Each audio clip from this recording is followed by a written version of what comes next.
Couldn't get my mute enough. Well, good morning. Good morning. Glad to see your faces here. Wonderful, wonderful.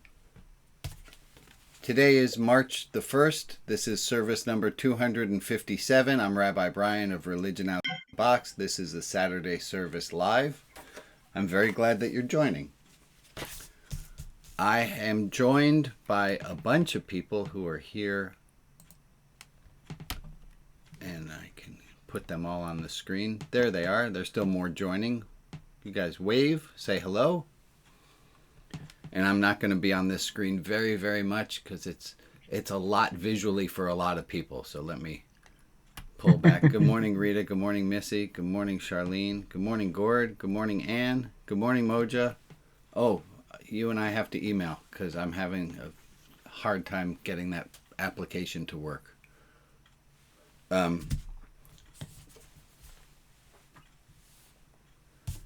Let me start by saying the following.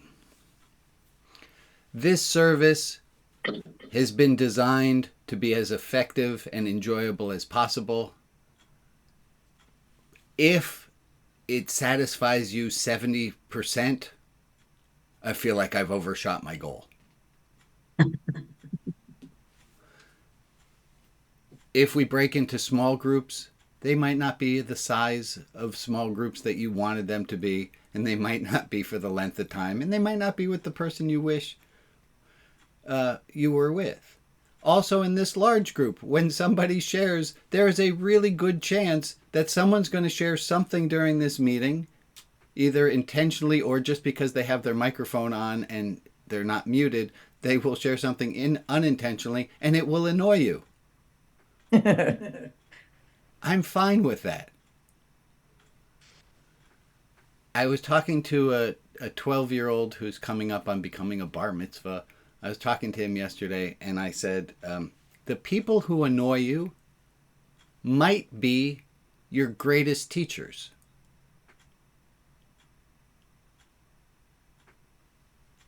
He liked that a little bit less than you guys did.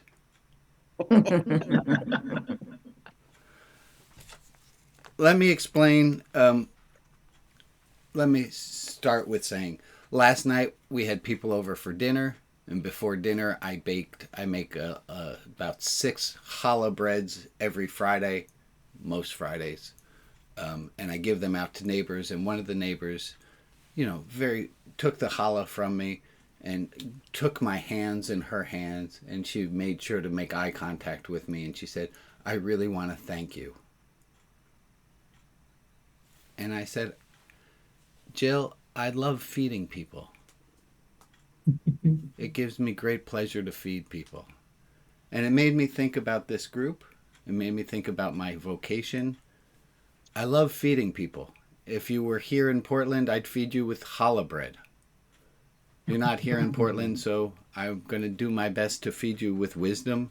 There are things that I have learned in my life that I like to share. And any bit of wisdom that I have, I want to share because I think because wisdom's what helps. Wisdom is that which helps us get through the day. Quick little aphorism about wisdom. The difference between wisdom and knowledge. Knowledge is knowing that tomato is a fruit. Wisdom is not putting it in a fruit salad.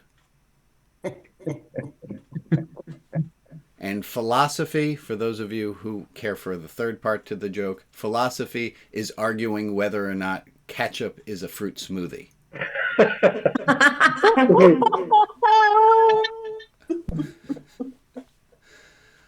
I hope for us not to argue a lot. I hope for us to just share some wisdom. If you notice, there are many people on this who have been admitted who are listed as co-hosts. If somebody is listed as a co-host and you are not a co-host and you have a question, that just means that they've been here for a while and you should feel free to private message them or private message, just to chat with the co-host. Also, last week, let me say, hello, Facebook buddies. Last week I said I want to engage you people who are on Facebook more than I have in the past. And that was about all I did to engage the Facebook people last week. So I would like to apologize. But also, this is how life is. We set an intention towards a goal, and we don't always reach it the first time. So I would like to engage more with the Facebook people. The comment windows are up, and I have some people who are at the service on Zoom who have taken, if you are on the service live in Zoom land and you see something on Facebook that you think should be brought into the service, please let me know. I don't know yet how to incorporate Facebook into this service yet, and your help me to discover. And I think that's a theme of what we do here, is that we are on our way towards things. We don't necessarily get it right the first time.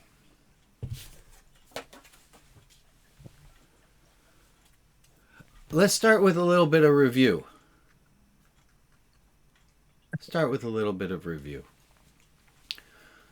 This one we haven't talked about in a few weeks, so if you don't remember it, that's cool. If you weren't here maybe 2-3 weeks ago when we brought it up the first time, all right. The question was how, and we had one answer that we agreed we might try, is how do you deal with somebody who comes in and you can visibly see that they're anxious and they're shaken up? And we had a strategy that we talked about implementing. Can somebody remind me what our strategy was? Stop. If you see somebody coming in and they're anxious, like a 15, almost 16-year-old girl who happens to live in my house, who comes down the stairs really upset, the best thing I can do is ground myself so that I can be like wombat poop and not be blown aside and asunder because of the gust of wind. If you're just, so we were talking a little bit before the service officially began about wombats. Wombats poop, they shit bricks, literally. Their poops do not roll around. So glad I'm... Oh, and also let me say hi to the Twitch people. Thank you, Chad and Lisa, for reminding me. We also have people who are on Twitch. So Chad and Lisa, if people on Twitch say something and want to be included, please let us know. I think you guys are the only ones on Twitch who are at the service. Yeah. Twitch. I don't quite know what a Twitch is either, so that's all good. So when we find somebody who's anxious, we stop. And Rabbi Brian's Guide to Eating Less Mindlessly. I had a pretty simple way of helping us not to eat, helping us to eat less mindlessly. Harold and Connie were our main speakers on this topic, but what was our strategy? And let's start with what the strategy was and let's see how it went. And if you don't do it, that's fine. I'm a big fan of personal autonomy. You don't have to do what everyone in the group's doing. Please don't. Please think for yourself. Do what works for you. But our strategy for eating less mindlessly was...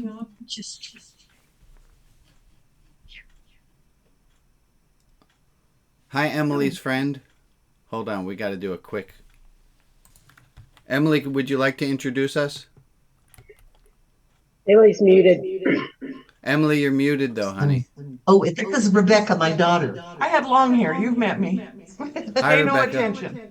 Hi, Rebecca. Here's Neola. Oh, where's she? Oh, glad to see Aunt you. Neola. Hi, darling. Aunt Neola. Hi, darling. Hi. Wonderful. Hello, everybody. Okay. Thank you for joining us. And I apologize, and anyone else besides me here have a touch of face blindness? So I have this thing that if somebody has cut their hair, I don't know who they are anymore. I'm awful to watch movies with because I don't understand how this new character knew everything that the last character knew. And Emmett will yell at me, Dad, she dyed her hair. I'm like, I didn't know that. A different person. Okay, so how do we eat less mindlessly? Answers, please. Yeah, go ahead, Janet. Since I don't do that, put too many things in my mouth at once, or I don't do that, I did it by sitting outside or at the dining room table and paying attention to nothing but the food. Good luck to you. Wow. No, Good it was work. fun. I love it. Emily, how about for you? Yeah, and I'm practicing putting my fork down on the table before I pick it up and put anything in it. Good. Good. Yeah, go ahead, It's Neola. working. Thank you, Emily. She's Neola, muted. you're on mute though, hon. There you go. I remember what I remember is you're saying something about finishing chewing the mouthful of food that you have and swallowing it before you put more food in your mouth. That's I exactly. I Did you found did you that try it? extremely helpful. Yes, I have. I try to remind myself. It's a really simple little hack. Don't put new food in your mouth until the old food is gone. I do have a question for the crowd. My smoothie. Am I only allowed to have one sip at a time? Yes. Yeah, how else And would the you do answer it? is no, I am allowed as many sips at a time as I want because it's my smoothie and I'm going to do this the way I do it. Allowed. I see. We got the word. Wonderful. I thought I saw a hand up. We're good. And then let's do one more quick review. No, we're going to do that review in a moment. I have a quote I put on the invitation to this service. We are kept from our goal not by obstacles, but by a clear path to a lesser goal. And that's Robert Brault. We are kept from our goal not by obstacles, but by a clear path to a lesser goal. I would like to change that to a clearer path. We are kept from our goal not by obstacles, but by a clearer path. Okay, I would like to change that too.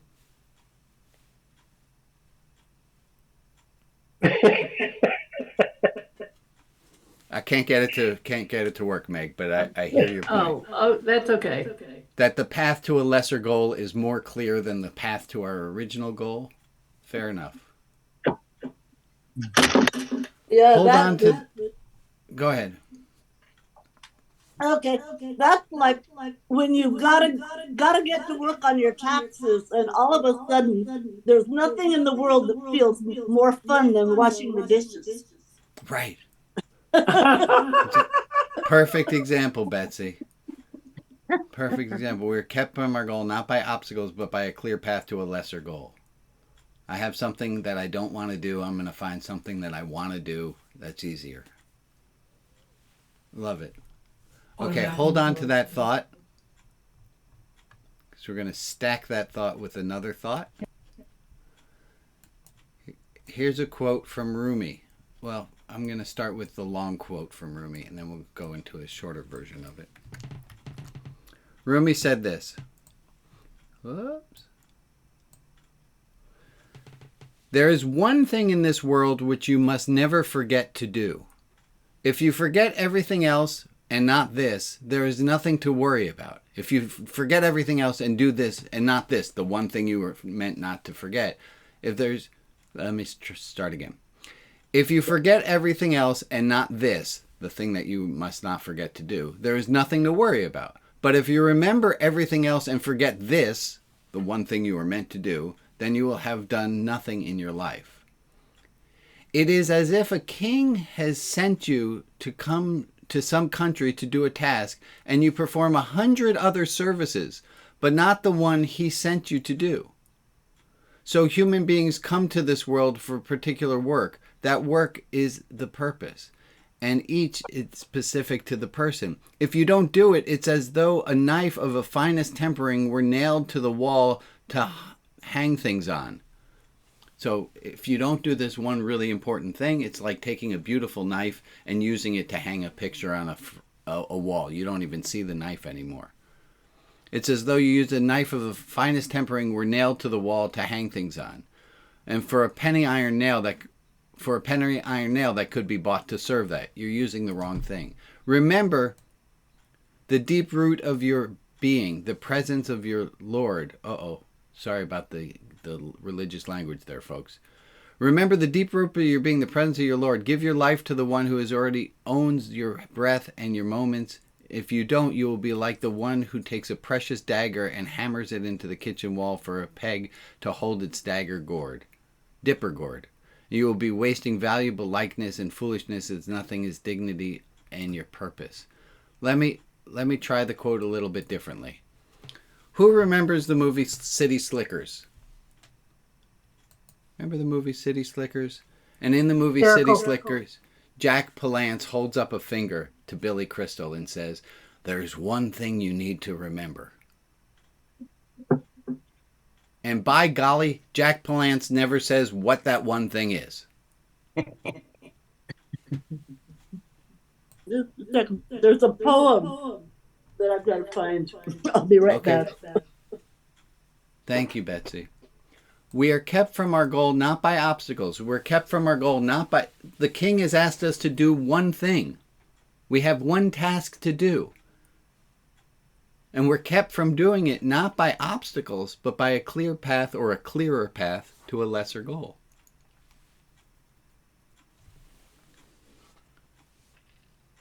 Al, what you got? Yeah, it just occurs to me that one of my practices that really helps with this is taking time to pause before I take action. Hold on a second. Melissa, thank you for muting yourself. Go ahead, Al. Try again. Yeah, just one of the things that I like to do that really helps with this is pausing before I take action. And like really centering myself and listening to that. I like to call it the little voice inside. Which for me is, kind of the light of God. It's a lot of spiritual stuff that I get when I pause and I really listen to what's going on inside me. And that's a good way to detect what the next right thing is to do.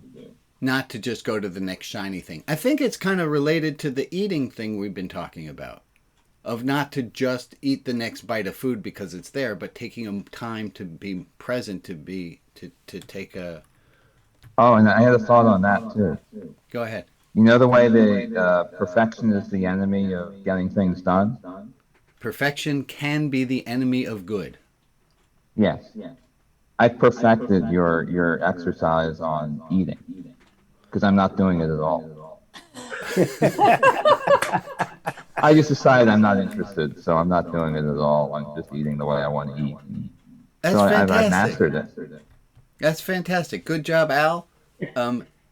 Folks, this is also a big point for me, and let me see if I can wrap this back around to the quote, and then I'll get to you, Melissa. That our goal of having a healthy spiritual life,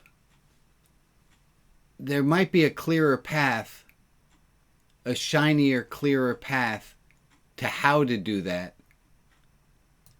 No, I can't quite make that all work. I'm going to pull that back and say, Melissa, what do you got for us? Oh, now, there you go, Melissa. You're muted. You're still muted. Okay, do it like charades. How many syllables? That's it. I was having trouble unmuting. Good morning. I'm in Portland, and as I was eating my dinner last night with someone we all know and love, Brian Mayer, I realized I wasn't eating as mindfully as I might because I was so interested in his face and his children's faces and his lovely wife's face, and I was enjoying the people so much. And I get so absorbed in what people are saying, I forget that I'm eating and I forget that I'm tasting food, and I look down and a whole bunch of my food is gone, and it's as if I've hardly perceived the food. but it's not entirely a terrible thing because I'm having such a wonderful time. Amen. Wonderful. And can you tell anybody about maybe the challah bread that you had? Maybe describe how delicious that was?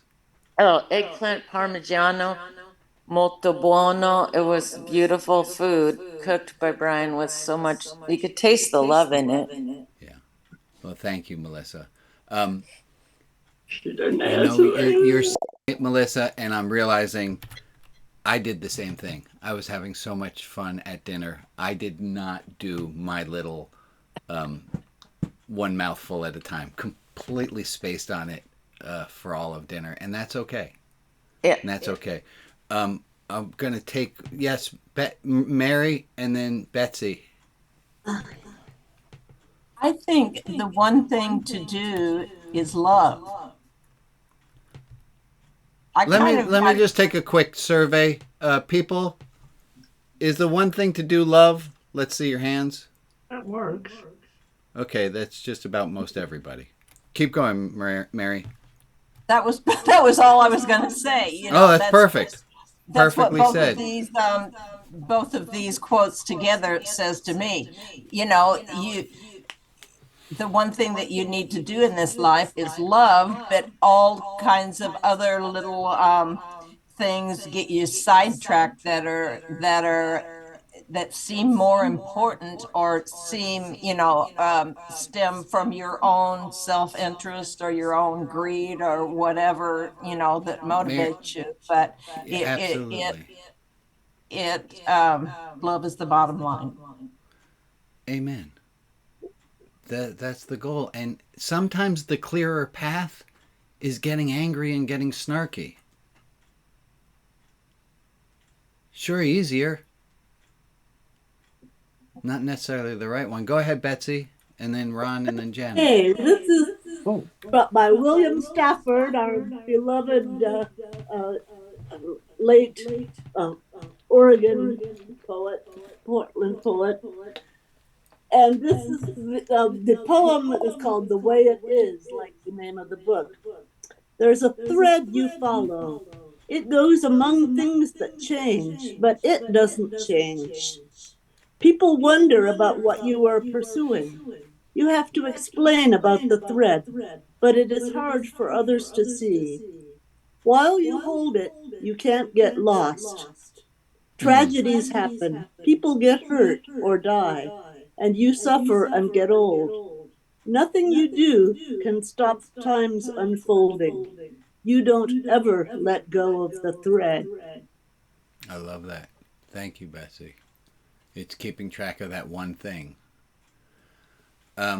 Janet, then Ron, and then I have a way I want to bring in the next idea. So hold on. And then, yes, I know Robert Brault's name is misspelt in the quote that I have.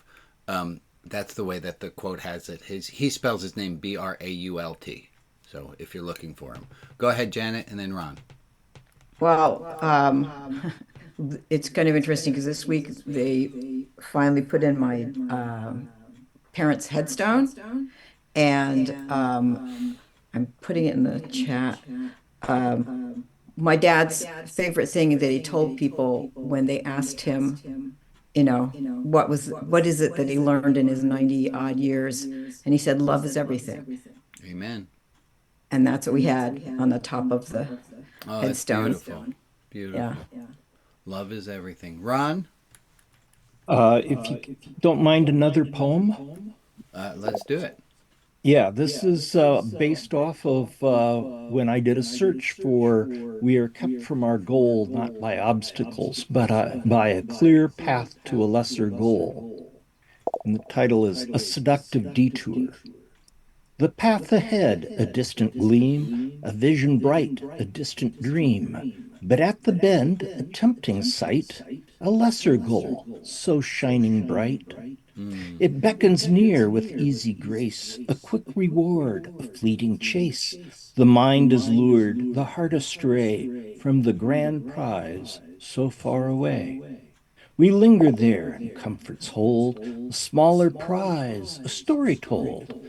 The greater quest, it fades from view. Its lesser goals are spirit subdued. The siren song it calls so sweet, a moment's peace, a shallow feat. But in the stillness we must see the cost of choosing carelessly. Mm-hmm. For every step on paths so small, we drift further from the grand hall. A subtle trap, a cunning snare, the lesser goal, a tempting snare. So let us pause and look beyond the fleeting lure, the siren's song, and with resolve our spirits rise to reach the stars beyond the skies. Lovely. Lovely. Oh. Thank you. Thank you. Who's the poet? Gemini AI.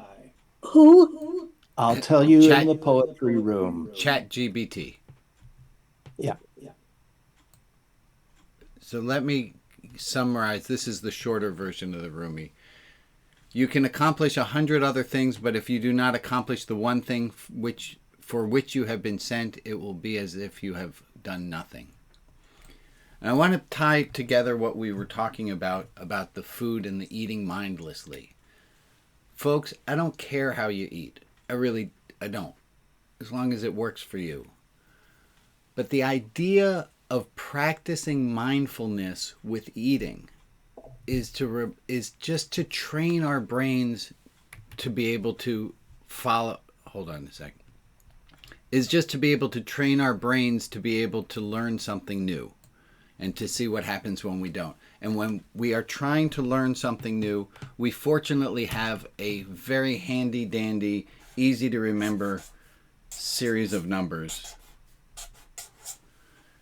If the goal is to love always, and the lesser goals sometimes are clearer and easier to take, but our goal is to do this difficult thing of love always.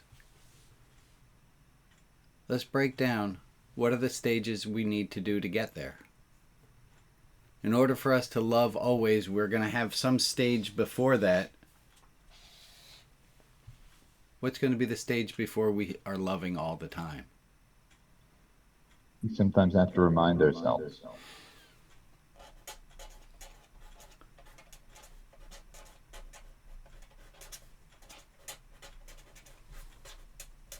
Sometimes we're going to need to remind ourselves. We're not going to love all the time perfectly. We're just not. We're going to approximate and get closer and closer if we work on it. We need to remind ourselves. Before that, what's the stage before we need to remind ourselves? We need somebody else to remind us. Yeah, we need the outside help.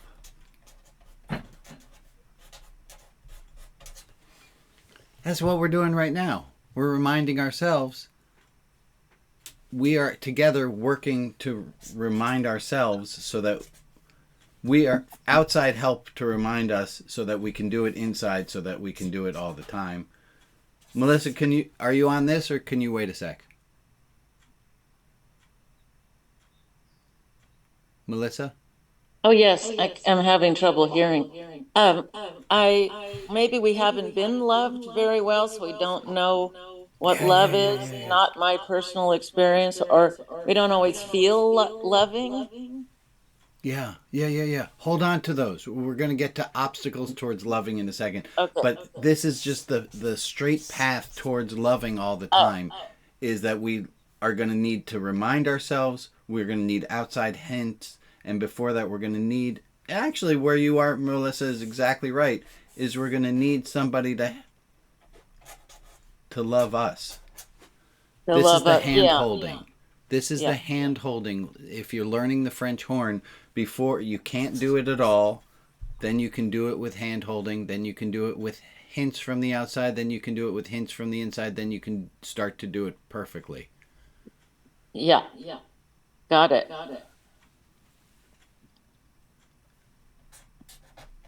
Okay, I'm getting a little nervous on the inside here because there's this idea that I wanted to try, and I'm a little anxious that it's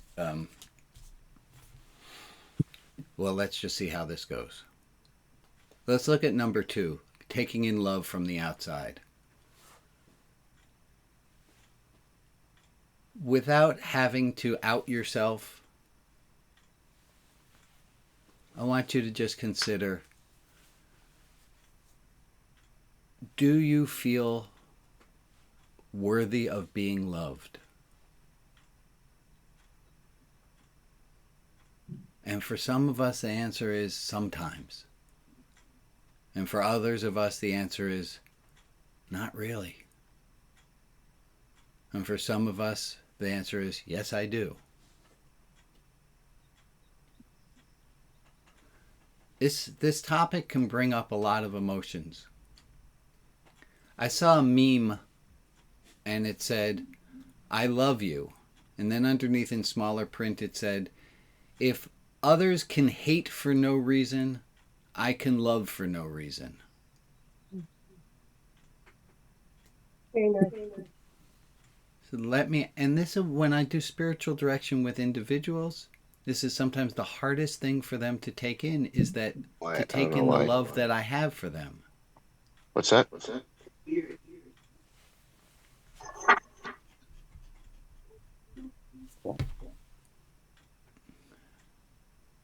How about you? Do you feel worthy of being loved? Honest answers, please. And I'd love to hear from voices we haven't heard. Go ahead, Gord. I think that, like, it's there's some part of me that's convinced that I'm flawed, and that's putting it gently. On a bad day, there's some part of me that's convinced I'm a piece of shit. Yeah. Yeah, you're right. And something seems to be changing in you, or to let you feel a little bit more that it's possible to be loved. I don't know. Oh yeah, on a good day, I can even love myself. Yeah. and I take in love. I accept love. I do believe love is the most important thing. But somewhere along the line, I internalized that nasty little message that I'm somehow flawed. Yeah. Gord, if you would, and at any time tap out and say, this is too much, I don't want to do this. But if you look at all these people on the screen, are they worthy of love? Absolutely. This is my beloved community. It would be really strange that the universe would build it that all of these people are built for love, with one exception. Yeah, it's easier out than in for me. It's easier to love other people than to feel loved. Yeah. Quick show of hands, other people have that same thing? Some of us. Yeah. It's easier. Is it easier to be kind to other people than it is to yourself? I had to play a game with myself for a long time, which was, if someone else were in my shoes, how would I feel? How would I feel towards them? And then how can I feel towards myself? I happen to be really lucky, Gord. I happen to be really lucky because I have all of these people who I know love me. And I know it because y'all logged on. And I wish I could share that somehow. I don't know exactly how. Well, and I'm working on it. You're part of my work. Like this is something that it was in a blind spot, there were a bunch of other things that would get stirred up, like just some nasty anger issues and things. And the magic of therapy has helped reveal what's going on. So so I'm working away at it. And therapy is like level 3 of you get the hints from the therapist of how to love yourself. And as we all remember, we might not all remember what happens in times of stress. Fall back. We fall back a stage. And we go from getting the hints that someone loves us to needing somebody to love us. And it's hard to do. It's hard to move to the next one. Holly, I saw your hand was up. I lost you. There you are. What do you want to add in? I was just feeling sort of the same way as Gord. You know, there are times when I love myself and feel worthy of love, and then there are other times when, usually when I feel like I'm off track somehow or something of that nature, and just feel like very self-deprecating, you know, very hard on myself. And sometimes I do, like you, say to myself, well, how would I treat someone else in my life who is having the same issue? And the answer is I'd be a lot kinder to them than I am to myself. Which is level 4 in our learning, where you're giving yourself hints, and the hint is how would I treat someone else, and you're talking yourself through it. Mm-hmm. Sometimes a far way from 4 to 5, but you're on your way. Let me ask a side question, if I may. Is there a clear path to a lesser goal? So the goal is love yourself, but sometimes we are kept from our goal not by obstacles, but by a clear path to a lesser goal. Is there a lesser goal that's clearer, that's keeping us from the love? How about fixing other people?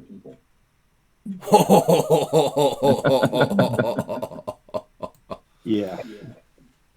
Fixing other people. Fuck.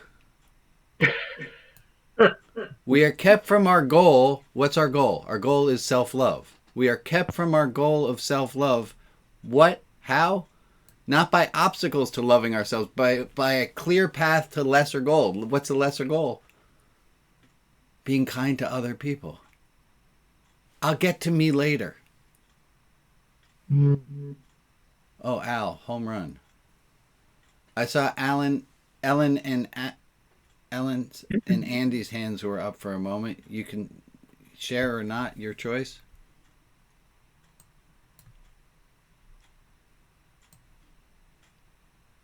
Can you hear me? Oh, yeah. Yeah, there you are. Yeah, I just wanted to say I feel very similarly to the way Gord feels. Sometimes I feel lovable, but sometimes I just feel ashamed and unlovable when I act in ways that I know I shouldn't act. Let me ask, would you forgive someone else for acting in that way from time to time? Yeah, I thought so. Ray, go for it. Well, the one thing that seems to be missing here is the goal that you are setting realistic? Are you so far out in, I want to do this, that it's truly not possible? It's loving, like, I want to love everyone. I want to be open. I want to be like the Dalai Lama. And maybe that's a process I have to get to. But at this moment, that's impossible for me to do. From right here. It's still a goal. Right. It can be a goal, but it's impossible. But it's like, well, to be real blunt about it, it's a man says, God, I'd like to have a baby. He's not married. He has no girlfriend. He's not going to have a baby. Unless he has one little himself. bit harder. You know, it's like that. Ray, help me with this. So go with me on Rumi's quote. You can accomplish 100 other things. I can be kind to other people. I can do other things. But no, that's all towards love. The one thing that you've been sent to do is love. The one thing we are all here to do is love. Whether or not we do it perfectly, if we do it as well as the Dalai Lama, it's still our goal. Yeah. And I think doing things along the way to your goal is a worthwhile is a worthwhile thing. And people say, well, if I can't do it, do exactly what I do this thing, then all the other things I'm doing along that path have no value. No, And I don't believe that. Oh, Am I thank, misreading that, Meg? I think you are because help us you're out, Meg. going since you're going along the path towards that, even though you aren't there, you're doing what you're supposed to be doing. Because we're doing love, even if we're not doing it perfectly, at least we're not doing hate. Yeah. We're not doing a Okay. lesser goal. We're working towards the goal of love. Yeah, well, thank you, Meg. That is clearer than that saying to me. Thank you. Oh, wonderful. Look at that. Okay.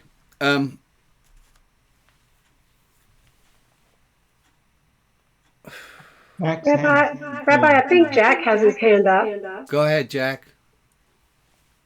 Is is that 99% of life and love is showing up? Yeah. Help me out, Jack. 99% of it is showing up. Yeah, for whatever it is that your goal is. The You know, goal is you have to show up for it and not put it aside. we have to show up to love. I think so. Okay. Okay.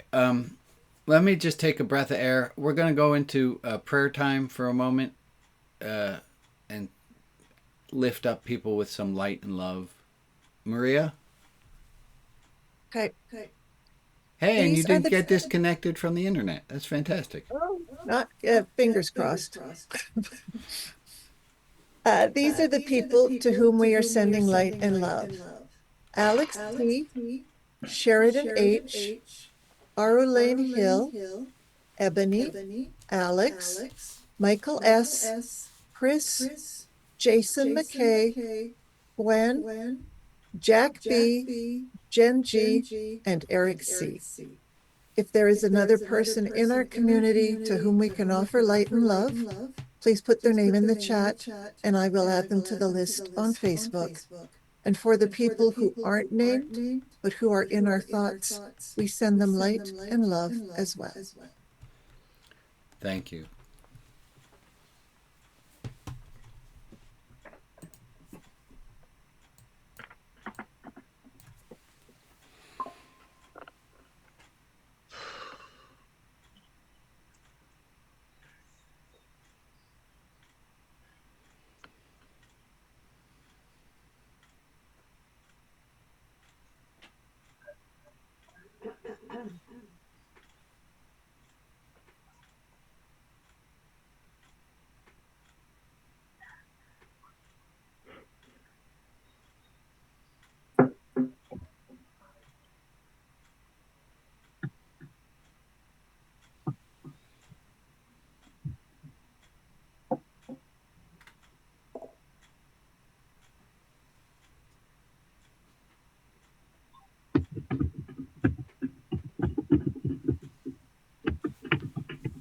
Oh, thank you. We're going to do an exercise. Let me just first look at all your faces. Hello, faces. We're going to do an exercise. It's also a Robert Brault quote, but this time I got his name spelled. Oh, no, this is also misspelled. Okay. Robert Brault wrote the following. He wrote a lot of really wise things. He said, there is no effect more disproportionate to its cause. We'll say that again. There's no effect more disproportionate to its cause than the happiness bestowed by a small compliment. The effect of giving a small compliment is really, really big, and it's disproportionate to how small the compliment is. There's no effect more disproportionate to its cause than the happiness bestowed by a small compliment. When you give someone a small compliment, it can make their day.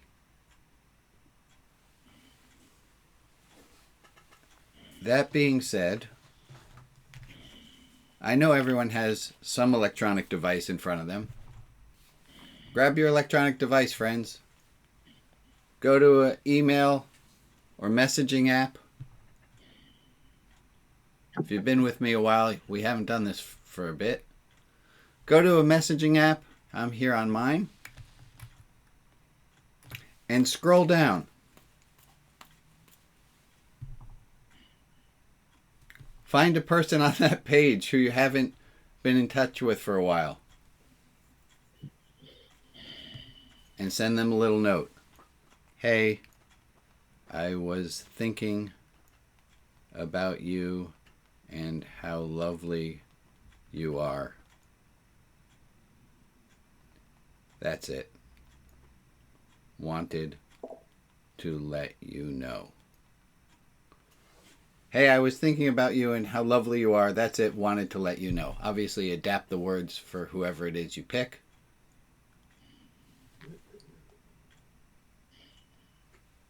I'm going to cheat. I copied that. I'm going to find another person and send that same message to.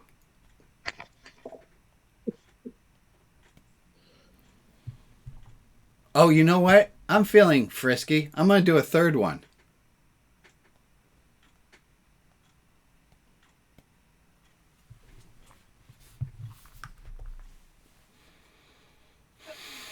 There's no effect more disproportionate to its cause than the happiness bestowed by a small compliment.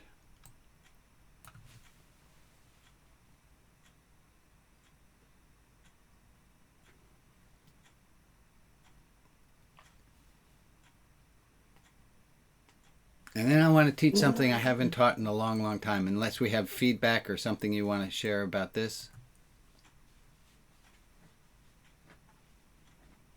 Good? You got to give me some feedback.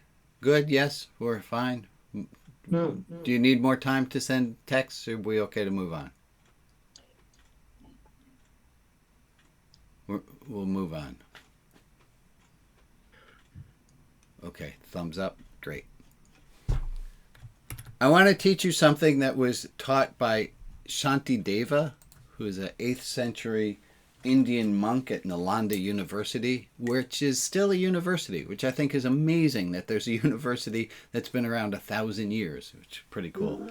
So Shantideva said this. I have not shared this for a long while.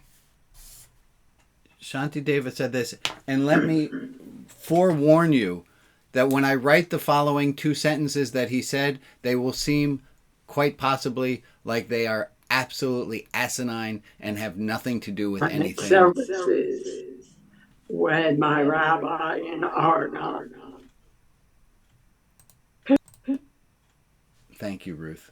Shantideva said this. He said, and stick with me, I promise, it's worth it. He said this. He said, fire is hot. That's the first of the 2 sentences. And then sentence number 2, he said, the sky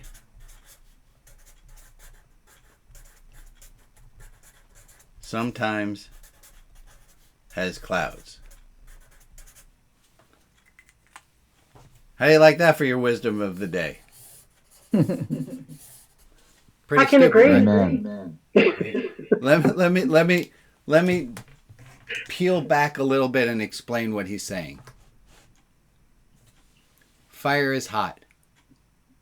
Anybody here gonna argue that fire's not hot? No.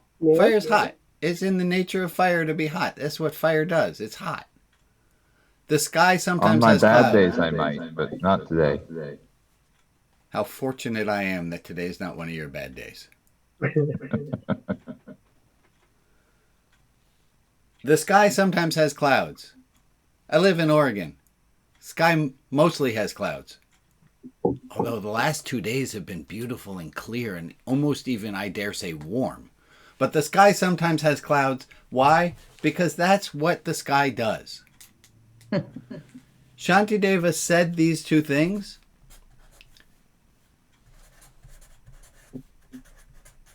to answer this question.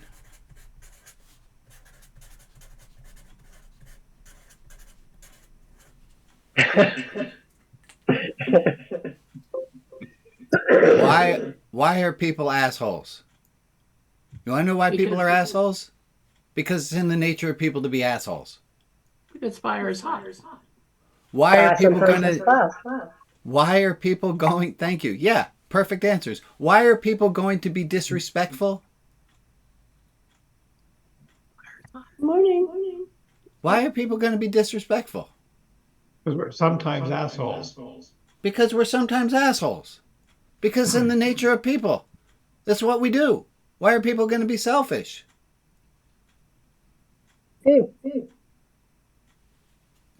Why? Because that's what they do sometimes. That's what we do. Yeah. It is in the nature of people to be dicks. It's in the nature of people to be assholes. Sorry, it's all genital region there. Why is the rabbi going to use words you didn't necessarily like? Because in the nature of humanity to disagree.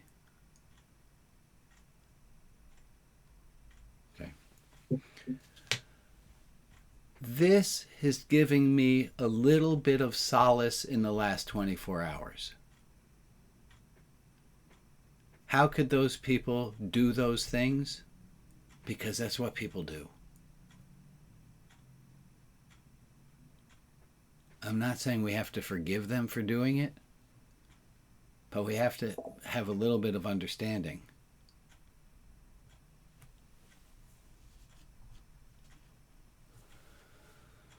Okay. But haven't we Do talked we about... have to love them? I don't know, Carol. You tell me. Do we have to love them?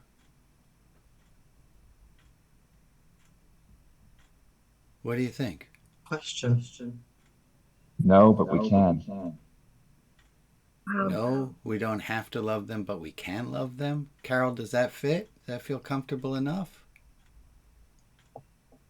I really think we cannot compromise with fascism. I agree.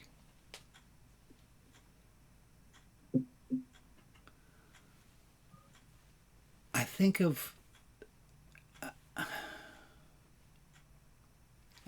of it as, well, I don't know. I don't have a good answer. And I don't think any of us have good answers. All I know is this is helping me for right now. And if it's not helping you, that's fine.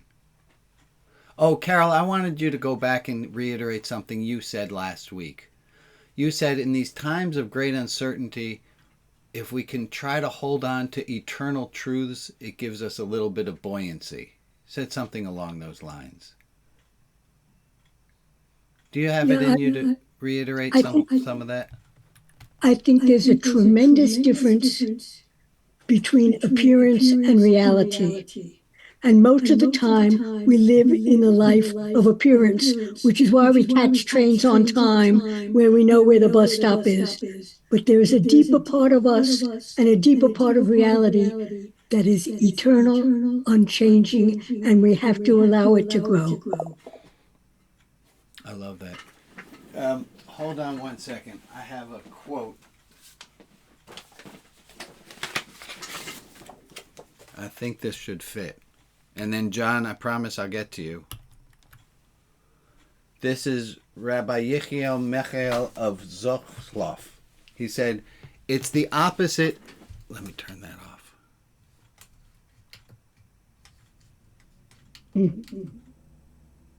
It's dancing around. I apologize. He said, it's the opposite of what everyone thinks. They assume that when they hang on to things that matter in this world, they are something. But ask yourself, how could anyone who might not wake up the next morning be important? If, on the other hand, because of your fusion with the Creator, you think of yourself as nothing, then you are very great indeed, like a branch of a tree that realizes it's one with the root, and the root is one without end, the endless, the one of nothing. And so the branch is too. It is limitless.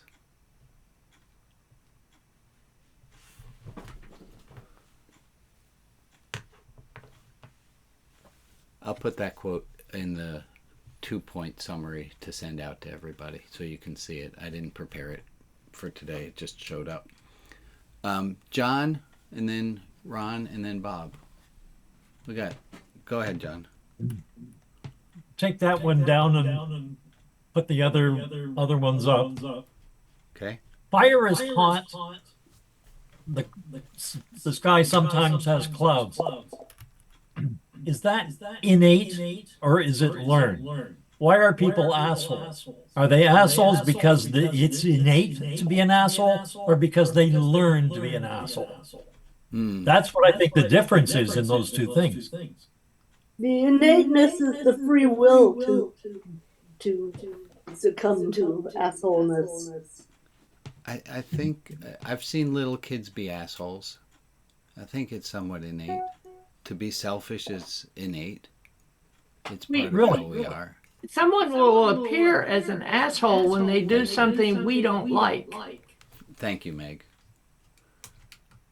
Let me move over to John and then Bob, and then I got to get us wrapped up for today. Ron?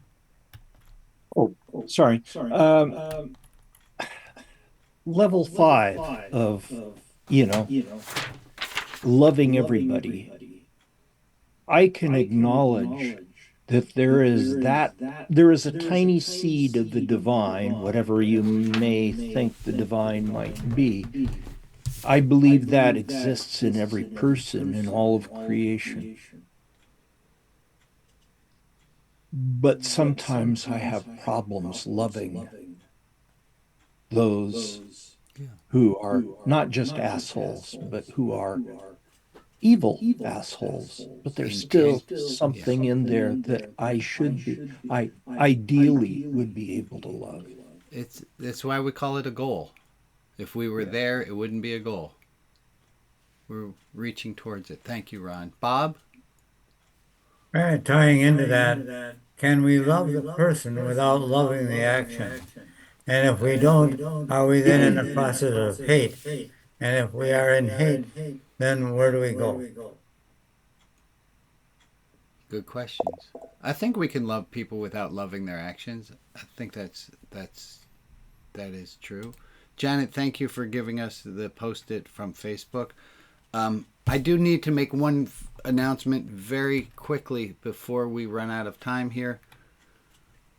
Most of you already know this, but we need to really know it.